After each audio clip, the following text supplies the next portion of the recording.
ಅನ್ನುವುದನ್ನ ಮತ್ತೆ ಮತ್ತೆ ನಾವು ಮನಸ್ಸಿಗೆ ತಂದುಕೊಂಡಾಗ ಅದೇ ನಿದ್ದೋಳಿ, ಅದೇ ಗಂಡು ಹೆಣ್ಣಿನ ಸಂಬಂಧ, ಅದೇ ಹಸಿವಿನ ಪ್ರಶ್ನೆ, ತಟ್ಟೆ ತಟ್ಟೆ ಉಂಡು ಎಸೆದರಲ್ಲಿ ಉಳಿದದ್ದು ಒಬ್ಬ ಬಡವನ ಹೊಟ್ಟೆಗೆ ಸಾಕುವುದು ಒಬ್ಬರ ಹತ್ರ ಅಲ್ಲ. ಇಲ್ಲಿ ಅದರಲ್ಲಿ ಆ ಮಾತುಗಳಲ್ಲಿ ಕವಿತೆ ಇದೆ.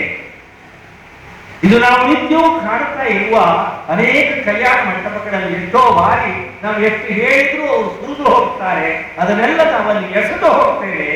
ಆ ಬಡತನ ಕಾಡಿದ ಲೇಖನಿ ಬರೆಯಿತು, ಅದರಲ್ಲಿ ಉಳಿದ ಸಾರು ಎಷ್ಟೋ ಬಡವನ ಹಸಿವನ್ನ ಹಿಂಗಿಸಬಹುದಲ್ಲ. ಆ ರೀತಿಯ ಪ್ರತಿಕ್ರಿಯಾತ್ಮಕ ಬದುಕಿನ ಬದ್ಧತೆ, ನಿಷ್ಠೆ, ಒಳ್ಳೆಯ ಚುಟುಕನ್ನ ಕೊಡುವುದು ಸಾಧ್ಯ ಎಂಬ ದೃಷ್ಟಿಯಿಂದ ರಾಜ್ಯ ಮಟ್ಟದ ಈ ಚುಟುಕು ಕವಿಗೋಷ್ಠಿ ಇಷ್ಟು ಕವಿ ಹೃದಯಕ್ಕೆ ಅವಕಾಶ ಕೊಟ್ಟು ಇಲ್ಲಿ ಸಂಘಟಿಸಿದ್ದರಿಂದ ಸಂಘಟಗಾರರಿಗೆ ನಮೋ ಎನ್ನುತ್ತೇನೆ. ಭಾಗವಹಿಸಿದ ಕವಿಗಳಿಗೂ ಕೂಡ ನಾನು ತಲೆಬಾಗುತ್ತೇನೆ. ಕೇಳಿದ ಅನೇಕರಿಗೆ ನನ್ನ ನಮನ ಖಂಡಿತ ಇದೆ. ದೇವಿಯ ಸನ್ನಿಧಾನ, ಸರಸ್ವತ ದೇವಿಯ ಸನ್ನಿಧಾನ ನಿಮಗೆ ಖಂಡಿತವಾಗಿಯೂ ಕೂಡ ಒಳ್ಳೆಯದನ್ನು ಮಾಡಲಿ ಅಂತ ಈ ಕವಿಗೋಷ್ಠಿಯ ಅಧ್ಯಕ್ಷನಾಗಿ ನನ್ನ ಮನಸ್ಸಿನ ನಿವೇದನೆಯನ್ನ ನಿಮ್ಮ ಮುಂದೆ ಇಡ್ತಾ ಇದ್ದೇನೆ. ಮಾಡಬೇಡ ಎಂದೆಂದೂ ಒಳ್ಳೆಯ ಭಾಷಣ, ಮಾಡಬೇಡ ಎಂದೆಂದೂ ಒಳ್ಳೆಯ ಭಾಷಣ ಆಗುತ್ತದೆ ನಿಮಗೆ. ಅದು ಒಂದಲ್ಲ ಒಂದು ದಿವಸ ಈ ಭಾಷಣ. ನಾನು ರಾಜಾಂಗಣದಲ್ಲಿ ಭಾಷಣ ಮಾಡಿದಾಗ ನನಗೆ ಸನ್ಮಾನ, ಅದನ್ನೇ ನೆನಪಿಟ್ಟುಕೊಂಡು ಇಲ್ಲಿಗೆ ಇವತ್ತು ನನ್ನನ್ನು ಕರೆದಿದ್ದೀರಿ. ನನ್ನ ಭಾಷಣ ಹಾಳಾದ್ರೆ ನನಗೆ ಖಂಡಿತ ಅವಮಾನ. ಅನ್ನಿಸ್ತ ಪ್ರೀತಿ ತೋರಿಸಿದ್ರವರೆಲ್ಲ ಏನೋ ನಾನು ಮಾತುಗಳನ್ನು ಆಡಿದೆ. ಇವತ್ತು ನಿಮ್ಮೊಳಗಡೆ ಬೆರೆತೆ ಆರೋಗ್ಯ ಈಗ ಹದ ಹೇಳ್ತಾ ಇದೆ, ಮೇಲೆ ಬಿಳಿ ಬಣ್ಣ ಹಾಕಿ ಆಗಿದೆ. ಆದರೂ ಕೂಡ ಇಷ್ಟು ಹೊತ್ತು ನಾನಿದ್ದಾಗ ನನಗೆ ಜೀವನದ ಬೇಸರ ಯಾವುದೂ ನನ್ನನ್ನು ಕಾಡಲಿಲ್ಲ. ಯಾಕೆ ಹೇಳಿದ್ರೆ ಆ ಮಾತುಗಳನ್ನು ಕೇಳುವಾಗ ನನಗೆ ಅಷ್ಟು ಖುಷಿಯಾಗಿದೆ. ಕೆಲವು ಗಟ್ಟಿಯಾಗಿ ಇಲ್ಲದೇ ಇರಬಹುದು, ಕೆಲವು ಜೊಳ್ಳಿರಬಹುದು, ಕೆಲವು ಗಂಭೀರ ಪ್ರಯತ್ನಗಳಿದ್ದು ಈಗ ನೆನಪು ಮಾಡಿಕೊಳ್ಳಾರೆ ನಾನು ಹೇಳಬೇಕಾಗಿಲ್ಲ, ನೀವು ಕೇಳ್ತಾ ಇದ್ದೀರಿ. ನಾನು ನನ್ನ ಅವಲೋಕನಕ್ಕೋಸ್ಕರ ಮತ್ತೆ ಮತ್ತೆ ಬಿಡುವಿದ್ದಾಗ, ರಾತ್ರಿ ನಿದ್ರೆ ಬಾರದಿದ್ದಾಗ ಇದನ್ನು ಪುನಃ ನಾನು ನೆನಪು ಮಾಡಿಕೊಳ್ತೇನೆ. ಯಾವ ಒಳ್ಳೆಯ ಮಾತನ್ನು ಹೇಳಿರೋದಿಲ್ಲ. ಇವತ್ತಿಯೂ ಕೂಡ ನನಗೆ ನಿದ್ರೆ ಬರುವುದು ಬಾರದೆ ಇರುವಾಗ ಯಾವುದು ನನಗೆ ನಿದ್ರೆ ಬರಲಿಕ್ಕೆ ಕಾರಣ ಅಂತ ಹೇಳಿದ್ರೆ ನಾನು ಓದಿದ ಸಾಹಿತ್ಯದ ನೆನಪು, ನನ್ನ ನೆನಪುಗಳು. ಏನಾದರೂ ಒಂದು ಕಲ್ಪನೆಯನ್ನು ನಾವು ಮಾಡಿಕೊಂಡಾಗ ಎಷ್ಟು ಹೊತ್ತಿಗೆ ನಾನು ನಿದ್ರೆಗೆ ಜಾರಿದೆ. ಇವತ್ತು ಇಲ್ಲಿ ಕೇಳಿದ ಅನೇಕ ಸಾಲುಗಳು ನನ್ನ ಮನಸ್ಸಿನಲ್ಲಿ, ನನ್ನ ಉಗ್ರಾಣದಲ್ಲಿ ಸಂಗ್ರಹವಾಗಿದೆ. ಅದನ್ನ ನಾನು ಮತ್ತೆ ಮತ್ತೆ ನೆನಪು ಮಾಡಿಕೊಂಡಾಗ ನನ್ನ ಅಲ್ಪಾಯುಷ್ಯದ ಬದುಕು ಇನ್ನಷ್ಟು ಶ್ರೀಮಂತ ಆಗತ್ತೆ. ಅದಕ್ಕಾಗಿ ನಾನು ಎಲ್ಲ ಚಿರರು ಖಂಡಿತವಾಗಿಯೂ ಕೂಡ ಹೆಚ್ಚು ಒಂದು ಒಳ್ಳೆಯ ವಾತಾವರಣವನ್ನ ನಿರ್ಮಿಸಿದ್ದೀರಿ. ಆದರೂ ಅಧ್ಯಕ್ಷ ಭಾಷಣವಾಗಿ ಮುಗಿಸುವ ಮುನ್ನ ಒಂದೆರಡು ಕಿವಿ ಮಾತುಗಳನ್ನು ಹೇಳಲೇಬೇಕು. ಆಗಲೇ ಹೇಳಿದೆ, ಪ್ರತಿಯೊಂದನ್ನೂ ನಾವು ಗಂಭೀರವಾಗಿ ತೆಗೆದುಕೊಳ್ಳಲೇಬೇಕು, ಹಗುರವಾಗಿ ಬರೆಯಬೇಕು, ಗಂಭೀರವಾಗಿ ಯೋಚಿಸಬೇಕು. ಇದು ಬಹಳ ಅಗತ್ಯ. ಅದೇ ಹೊತ್ತಿಗೆ ನನ್ನ ಚುಟುಕು ಏನನ್ನ ಸಾಧಿಸಬಹುದು ಎನ್ನುವ ಆತ್ಮಾವಲೋಕನ ನೀವು ಮಾಡದೇ ಇದ್ದರೆ ಮುಂದೆ ನಿಮ್ಮ ಬರವಣಿಗೆ ಇನ್ನಷ್ಟು ಗಟ್ಟಿಗೊಳ್ಳಲಾರದು, ಇನ್ನಷ್ಟು ಗಟ್ಟಿಗೊಳ್ಳಲಾರದು. ಖಂಡಿತವಾಗಿ ಭಾಷೆ ದೃಷ್ಟಿಯಿಂದ, ವಸ್ತುವಿನ ದೃಷ್ಟಿಯಿಂದ, ಧ್ಯೇಯತೆಯ ದೃಷ್ಟಿಯಿಂದ, ಬಂಧದ ದೃಷ್ಟಿಯಿಂದ, ಉತ್ಕೃಷ್ಟತೆಯ ದೃಷ್ಟಿಯಿಂದ ನನ್ನ ಚುಟುಕು ಏನನ್ನ ಸಾಧಿಸಬಹುದು ಅನ್ನುವಂಥ ಒಂದು ಪ್ರಶ್ನೆ ನಿಮ್ಮೊಳಗೆ ಬರಬೇಕು.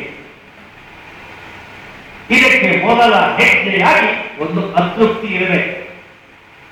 ಇಲ್ಲಿ ಓದಿ ಹೋದೊಡನೆ ತೃಪ್ತಿ ಬಂದುಬಿಟ್ರೆ, ಚೆನ್ನಾಗಿ ಓದಿಬಿಟ್ಟೆ ಅಂತ ನನ್ನ ಮನಸ್ಸಿಗೆ ಬಂದ್ಬಿಟ್ರೆ ಇನ್ನೊಂದನ್ನ ಬರೆಯುವುದಕ್ಕೆ ಸ್ವಲ್ಪ ಕಷ್ಟ ಆಗುತ್ತೆ. ಅತೃಪ್ತಿ ಬರಬೇಕು. ಇನ್ನೂ ಚೆನ್ನಾಗಿ ನಾನು ಹೇಳಬೇಕಾಗಿದೆ. ಸುಮಾರು ಹೆಚ್ಚು ಕಡಿಮೆ 65-66 ಇಸ್ವಿಯಿಂದ ಸಾರ್ವಜನಿಕ ವೇದಿಕೆಯಲ್ಲಿ ತುಂಬಾ ಮಾತನಾಡಿದ್ದೇನೆ ನಾನು. ಪ್ರತಿ ಭಾಷಣ ಮುಗಿಸಿ ಹೋಗುವಾಗಲೂ ಕೂಡ ನನ್ನಲ್ಲಿ ತುಂಬಿ ತುಳುಕುವುದು ಅತೃಪ್ತಿ. ಅಯ್ಯೋ ಇವತ್ತು ನಾನು ಚೆನ್ನಾಗಿ ಮಾತಾಡಲಿಲ್ಲ, ಇನ್ನೊಂದು ಅವಕಾಶ ಸಿಕ್ಕಿದಾಗ ಸರಿಯಾದ ಸಿದ್ಧತೆಯಿಂದ ಭಾಷಣ ಮಾಡಬೇಕು. ಎಷ್ಟೋ ಜನ ಮಾತನಾಡುವ ವಿಷಯವನ್ನ, ಅವರು ಮಾತನಾಡುವ ರೀತಿಯನ್ನ ನಾನು ಕಂಡು ಮೆಚ್ಚುತ್ತೇನೆ. ಚೆನ್ನಾಗಿ ಅವರು ವ್ಯವಸ್ಥೆ ಮಾಡಿಕೊಂಡು ಮಾತನಾಡುವುದನ್ನ ನಾನು ತುಂಬಾ ಮೆಚ್ಚುತ್ತೇನೆ. ಅಯ್ಯೋ ನನ್ನಿಂದ ಹಾಗೆ ಮಾತನಾಡಲಿಕ್ಕೆ ಆಗ್ತಾ ಇಲ್ಲವಲ್ಲ ಎಂಬ ಕೊರಗು ನನ್ನನ್ನ ಇನ್ನೊಂದು ಭಾಷಣಕ್ಕೆ ಪ್ರೇರೇಪಿಸುತ್ತದೆ. ಅಲ್ಲರೂ ಹೋಗಿ ನನ್ನ 4 ಮಾತುಗಳನ್ನು ಚೆನ್ನಾಗಿ ಹೇಳಬೇಕು, ಅವರಿಗೆ ಕೇಳುವಂತೆ ಹೇಳಬೇಕು, ಅವರ ಮನ ಮುಟ್ಟುವಂತೆ ಹೇಳಬೇಕು, ಅವರ ಮನವನ್ನು ಹೊಕ್ಕುವಂತೆ ಹೇಳಬೇಕು, ಎಡೆಯೊಳಗೆ ಒಂದಲ್ಲ ಒಂದು ತೆರೆಯಿಸುವ ಹಾಗೆ ಮಾತನಾಡಬೇಕು ಅನ್ನುವಂತಹ ಆಸೆ ನನ್ನಲ್ಲಿ ಇರುವುದರಿಂದಲೇ ನಾನು ಹೇಳ್ತಾ ಇರುವುದು, ಒಂದು ಅತೃಪ್ತಿ ನಾವು ಇಟ್ಟುಕೊಂಡು ಬರೆಯ ಹೊರಡಬೇಕು. ಆಗ ನಮ್ಮ ಕಣ್ಣಿನಲ್ಲಿ ವಸ್ತುಗಳ ವೈಶಿಷ್ಟ್ಯದ ವಿಶಾಲತೆ ನಮಗೆ ಕಾಣಲು ಸಾಧ್ಯ ಆಗುತ್ತೆ. ನಾನಾ ರೀತಿಯ ಸಮಸ್ಯೆಗಳು ನಮ್ಮ ಮುಂದೆ ಇದ್ದಾವೆ ಅನ್ನೋದು ಕೇವಲ ನಿಡ್ಡೋಡಿ ಮಾತ್ರವಲ್ಲ, ಮತ್ತೆ ಮತ್ತೆ ಕೆಣಕಿದಾಗ ಅನೇಕ ಸಮಸ್ಯೆಗಳು ನಮ್ಮ ಕಣ್ಣ ಮುಂದೆ ಕಾಣತೊಡಗುತ್ತವೆ, ಅನೇಕ ವಿಷಯಗಳು ನಮ್ಮ ಮುಂದೆ ಬರ್ತವೆ. ತುಂಬಾ ಸಂತೋಷ. ಸಾಮಾನ್ಯವಾದ ವ್ಯತ್ಯಾಸ, ವಿಪರ್ಯಾಸ, ಅಂದು ಇಂದು ಹಿಂದು ಮುಂದು, ಗಂಡು ಹೆಣ್ಣಿನಿಂದ ಹಿಡಿದು ಸೌಜನ್ಯದವರೆಗೆ ಇಲ್ಲಿ ವಿಶಾಲ ವಿಷಯಗಳು ಬಂದು ಯಾರನ್ನ ಕೆಣಕಿ ಅಲ್ಲ, ಯಾರನ್ನ ಬೊಟ್ಟು ಮಾಡಿ ತೋರಿಸಿ ಅಲ್ಲ, ಆದ್ರೆ ಅದು ನನ್ನ ನೋವು. ಯಾವುದೋ ತಾಯಿ ಕಳೆದುಕೊಂಡ ಮಗುವಿನ ದುರಂತಮಯ ಕೊನೆ ನನ್ನ ನೋವು ಅಂತ ಒಂದು ಕವಿ ಮನಸ್ಸಿಗೆ ತುಡಿಯಿತಲ್ಲ, ಇದಕ್ಕಿಂತ ದೊಡ್ಡ ಕಾವ್ಯದ ಧರ್ಮ ಏನು, ಕರ್ಮ ಏನು, ಮರ್ಮ ಏನು? ಅದಕ್ಕೆ ಆಸಕ್ತಿದೆ. ನಾನು ಹುಡುಕಬೇಕು, ಇನ್ನಷ್ಟು ಹೊಸ ವಿಷಯಗಳನ್ನು ಹುಡುಕಬೇಕು. ಭಾಷೆ ನಾವು ಕಳೆದುಕೊಳ್ತಾ ಇರುವ ಕನ್ನಡವನ್ನು ಉಳಿಸಿಕೊಳ್ಳುವುದಕ್ಕೆ ಚುಟುಕು ಬಹಳ ಒಂದು ಒಳ್ಳೆಯ ಬಲೆ, ತುಂಬ ಕಣ್ಣುಗಳುಳ್ಳ ಬಲೆ. ಚುಟುಕು ಕವಿ ಒಳ್ಳೆಯ ಬಲೆ ಬೀಸುವವನಾಗಬೇಕು. ಅವ ವಸ್ತುವನ್ನ ಎಳೆಯಬೇಕು, ಸೆಳೆಯಬೇಕು, ಕೂಡಿಸು ಕನ್ನಡದ ಬರಿಯನ್ನು ಕೂಡ ತನ್ನ ಕಾವ್ಯದೊಳಗೆ, ಚುಟುಕಿನೊಳಗೆ ಬರುವ ಹಾಗೆ ನೋಡಿಕೊಳ್ಳಬೇಕು. ಆಗ ಪ್ರತಿಯೊಂದು ಚುಟುಕು ಹೊಸ ದಾರಿಯನ್ನು ಹಿಡಿಯುವುದು ಸಾಧ್ಯ. ಭಾಷೆ ಕಳೆದು ಹೋಗ್ತಾ ಇದೆ, ಕನ್ನಡ ಹೋಗ್ತಾ ಇದೆ. ಇದು ಕೇವಲ ವೇದಿಕೆ ಮೇಲೆ ಅಳುವುದಲ್ಲ, ಹೆಜ್ಜೆ ಹೆಜ್ಜೆಗೆ ಹೊರಗೆ ನೀವು ನೋಡಿದರೆ ಕನ್ನಡ ಸಂಪೂರ್ಣ ನಮ್ಮ ಕೈ ಜಾರಿ ಹೋಗ್ತಾ ಇದೆ. ನಾನು ಎಷ್ಟೋ ಕಡೆಯಲ್ಲಿ ಒಂದೇ ಒಂದು ಆಂಗ್ಲ ಭಾಷೆ ಉಪಯೋಗಿಸಿದ್ರೆ ಮಾತನಾಡ್ತಾ ಇದ್ದವ ಇವತ್ತು ನನಗೆ ಮಾತನಾಡಲಿಕ್ಕೆ ಆಗುವುದಿಲ್ಲ. ಯಾಕೆಂದ್ರೆ ನಾನು ಮಾತನಾಡಿದ್ರೆ ಇದ್ದವರಿಗೆ ಅರ್ಥ ಆಗುವುದಿಲ್ಲ. ಅದನ್ನ ನಾನು ನಿಮ್ಮ ಕನ್ನಡದಲ್ಲಿ ಹೀಗೆ ಹೇಳ್ತಾರೆ ಅಂತ ಇಂಗ್ಲಿಷ್ನಲ್ಲಿ ಹೇಳಬೇಕಾಗುತ್ತೆ. ಯಾವುದೇ ವಾಹಿನಿಯನ್ನು ತೆಗೆದು ನೋಡಿ, ನೀವಲ್ಲಿ ಒಂದು ವಾಕ್ಯವನ್ನು ಸಂಪೂರ್ಣ ಕನ್ನಡದಲ್ಲಿ ಮಾತನಾಡ್ತಾರ ಸ್ವಾಮಿ, ಒಂದು ವಾಕ್ಯ. ಅದರಲ್ಲಂತೂ ತಾರೆಗಳು, ದೊಡ್ಡ ದೊಡ್ಡ ಬೆಳಕು ಕಂಡಂತ ನಕ್ಷತ್ರಗಳು ಪ್ರಸಿದ್ಧಿಗೆ ಬಂದವರು. ಅವರನ್ನು ಸಂದರ್ಶನ ಮಾಡುವಾಗ ಒಂದು ಪ್ರಶ್ನೆಯನ್ನ ಕೇಳಿದೊಡನೆ ಅವರಿಂದ ಬರುವ ಉತ್ತರ ಒಂದು ಶಬ್ದ ಬಂದರೆ ನಮ್ಮ ಅಜ್ಜಿ ಪುಣ್ಯ ಕನ್ನಡ ಅಲ್ಲಿಂದ ಕೂಡಲೇ ಜಾರಿತು. What I want to say is ಇದು ಕನ್ನಡ. ಇದಕ್ಕೆ ನಿಮ್ಮಲ್ಲಿ ಒಂದು ದಾರಿ ಇದೆ. ಸಾಧ್ಯವಾದ ಆಂಗ್ಲ ರೈಮ್ಸ್ ಅನ್ನು ಬಳಸುವುದು ಕಡಿಮೆ ಮಾಡಿ. ಚುಟುಕಿನಲ್ಲಿ ಅದೊಂದು ದೌರ್ಬಲ್ಯ. ಕೂಡಲೇ ಅದಕ್ಕೆ ಒಂದು ಯಾರೋ ಒಬ್ಬರಿಬ್ಬರು ಬರೆದಿರುವುದು ರಾಜ್ಯದಲ್ಲಿ ಕೆಲವರು ಬಂದಿದೆ. ಆದರೆ ಸಾಧ್ಯವಾದಷ್ಟು ನಾವು ಕನ್ನಡದ ಎಂತೆಂಥ ಒಳ್ಳೆಯ ಪ್ರಾಸಬದ್ಧ ಶಬ್ದ ಜೋಡಣೆಗಳಿದ್ದಾವೆ ಗೊತ್ತೇ. ಅದಕ್ಕೆ ಅಧ್ಯಯನಬೇಕು. ನೀವು ಬರೆಯಬೇಕು, ನಿಮ್ಮ ಹೃದಯ ತೆರೆದುಕೊಳ್ಳಬೇಕು, ಹೊಸ ವಿಷಯಗಳನ್ನು ಸಂಗ್ರಹಿಸಬೇಕು. ಚಾಟಿ ಏಟಿನಂತೆ ಅದು ಸಮಾಜವನ್ನು ಎಚ್ಚರಿಸುವ ಹಾಗೆ ಬರಬೇಕು. ಆಗ ಇಂಥ ರಾಜ್ಯ ಮಟ್ಟದ ಗೊತ್ತಿ ಇಷ್ಟು ದೊಡ್ಡ ಸಂಘಟಕ ಬಳಗ ಮೈಸೂರಿನಿಂದ ಇಲ್ಲಿವರೆಗೆ ಬಂದಿದ್ದಾರೆ. ಅಲ್ಲಿಯ ತಂಪು ಮರೆತು ಇಲ್ಲಿಗೆ ಬಂದಿದ್ದಾರೆ.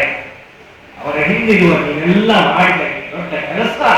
ನನ್ನನ್ನ ಉಡುಪಿಯಿಂದ ಕರೆದುಕೊಂಡು ಬಂದರು ಆತ್ಮೀಯರು. ಉಡುಪಿಯ ಕಳೆದ ವರ್ಷದ ಇಡೀ ಸಂಘಟನೆಯ ಭಾರವನ್ನ ಹೊತ್ತವರವರು ತಾರಾ ಮತ್ತು ಸರೋಜ ಅವರು. ಅವರೆಲ್ಲರ ಶ್ರಮಕ್ಕೆ ಒಂದು ಸಾರ್ಥಕ್ಯ ಬರಬೇಕಾದ್ರೆ ನಿರಾಶೆ ಬೇಡ. ಇವತ್ತು ಯಾರು ಓದ್ತಾರೆ ಅನ್ನೋದು ಬೇಡ, ನಾನು ಸರಿಯಾಗಿ ಬರೆದಿದ್ದೇನೆ ಇದು ಬೇಕು. ನನಗೆ ಕೊನೆಯ ಪಕ್ಷ ನನ್ನ ಅತೃಪ್ತಿಯನ್ನು ಹೋಗಲಾಡಿಸುವಂತ ಒಂದು ಸಾಲು ನನ್ನಿಂದ ಬಂತೆ ಅನ್ನುವ ಧೈರ್ಯ, ಆತ್ಮಸ್ಥೈರ್ಯ, ಆತ್ಮತೃಪ್ತಿ ಬರುವಂತೆ ಈ ಪಯಣ ಸಾಗಬೇಕು ಅನ್ನುವ ಮಾತನ್ನ ನಾನಿಲ್ಲಿ ಹೇಳಲಿಕ್ಕೆ ಬಯಸಿದ್ದೇನೆ. ನಾನು ಚುಟುಕ ಬರೆದವನ ಅಲ್ಲ.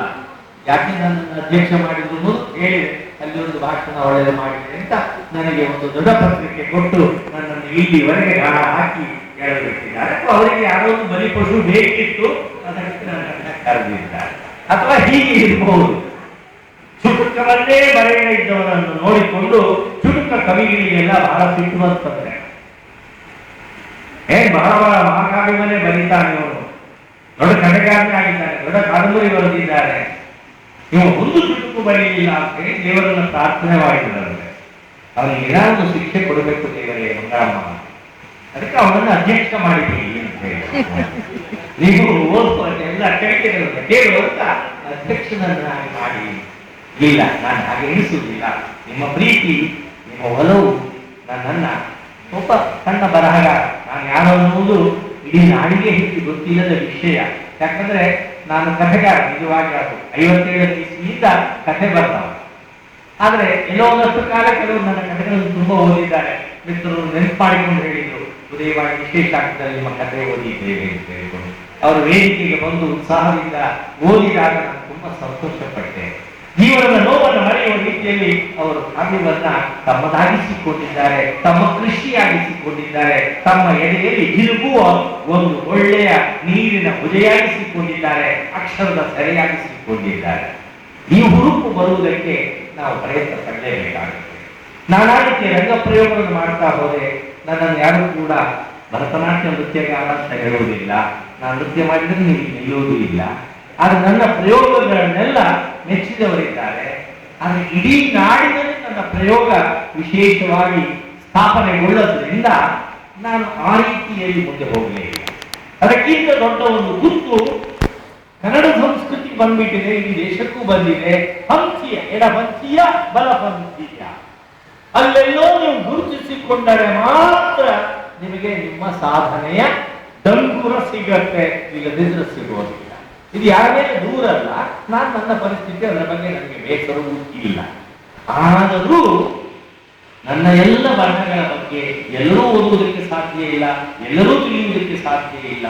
ನನಗೆ ತೃಪ್ತಿಯಾಗಬೇಕು. ನಾನು ಬರೆದ ಕೃತಿ, ನಾನು ಓದಿದ ಕಥೆ, ಮಂಗಳೂರು ಆಕಾಶವಾಣಿಯಲ್ಲಿ ನಾನು ಓದಿದ ಕಥೆ, ಅದನ್ನು ಕೇಳುವುದರಿಂದ ಕೇಳಿಸಿಕೊಂಡು ಅವರು ನನ್ನನ್ನು ತಿಳಿಸಿದ ವಿಷಯ, ಇವೆಲ್ಲ ನನ್ನನ್ನು ಬೆಳೆಸ್ತಾ ಬಂದಿದೆ. ಅದನ್ನು ಹೆಣೆಸಿದ ರೀತಿ, ಅದನ್ನು ವಿಮರ್ಶಿಸಿದ ರೀತಿ ನನ್ನನ್ನು ಬೆಳೆಸ್ತಾ ಬಂದಿದೆ. ಖಂಡಿತವಾಗಿಯೂ ಅಂತ ಮನೋಭಾವ ಬೇಕೇ ಬೇಕು. ಚುಟುಕು ಕಾವ್ಯದ ಸಮಾನಾಂತರವಾಗಿರುವಂತಹ ಒಂದು ಸಾಹಿತ್ಯಾಭಿವ್ಯಕ್ತಿ. ಚುಟುಕು ಭಾಷೆಯ ವಿಧಿಯನ್ನು ಬಯಸ್ತದೆ. ಚುಟುಕು ಸಾಂಸ್ಕೃತಿಕವಾದ ಕಾಳಜಿ ಉಳ್ಳಂತ ಒಂದು ಸಾಹಿತ್ಯ ಮಾಧ್ಯಮ. ಅದು ಸುಮ್ಮನೆ ಒಂದಿಷ್ಟು ಜಾಗ ಇದ್ದಲ್ಲಿ ಇರುವಂತಹದ್ದಲ್ಲ, ಅದಕ್ಕೊಂದು ಸಾಂಸ್ಕೃತಿಕ ಆಯಾಮ ಇದ್ದೇ ಇದೆ. ಈ ಇಷ್ಟು ಮಾತುಗಳನ್ನ ಅಧ್ಯಕ್ಷನಾಗಿ ನಿಮ್ಮ ಮುಂದೆ ತೋಡಿಕೊಂಡು ನನ್ನ ಭಾಷೆಯ ಒಂದು ಸಾಲು, 4 ಸಾಲುಗಳನ್ನ ನಾನು ಓದಲೇಬೇಕು. ಕಾವ್ಯಗೋಷ್ಠಿಯ, ಚುಟುಕು ಕವಿಗೋಷ್ಠಿಯ, ಅದು ರಾಜ್ಯ ಮಟ್ಟದ ಕವಿಗೋಷ್ಠಿಯ ಅಧ್ಯಕ್ಷನಾದದ್ರಿಂದ ಇದು ಚುಟುಕೂ ಅಲ್ಲ, ಮುಕ್ತಕ್ಕೂ ಅಲ್ಲ. ಕಾವ್ಯಗುಣದ ಗೇಯತೆಗಳೆಲ್ಲ ವಿಶೇಷ ಇಲ್ಲದೆ ಇರುವ ಒಂದಷ್ಟು ಸಾಲುಗಳು ದಿಢೀರನೆ ಬರದೆ ಎಲ್ಲೋ ಪ್ರಾರಂಭ ಆಯಿತು, ಎಲ್ಲೋ ನಿಂತು ಹೋಯಿತು. ಆದರೆ ಅದರೊಳಗಿರುವ ಏನಾದರೂ ವಿಚಾರ 4 ಜನರನ್ನು ತಟ್ಟಿದ್ರೆ ಅದು ಅದರ ಯಶಸ್ಸು. ಅದೇ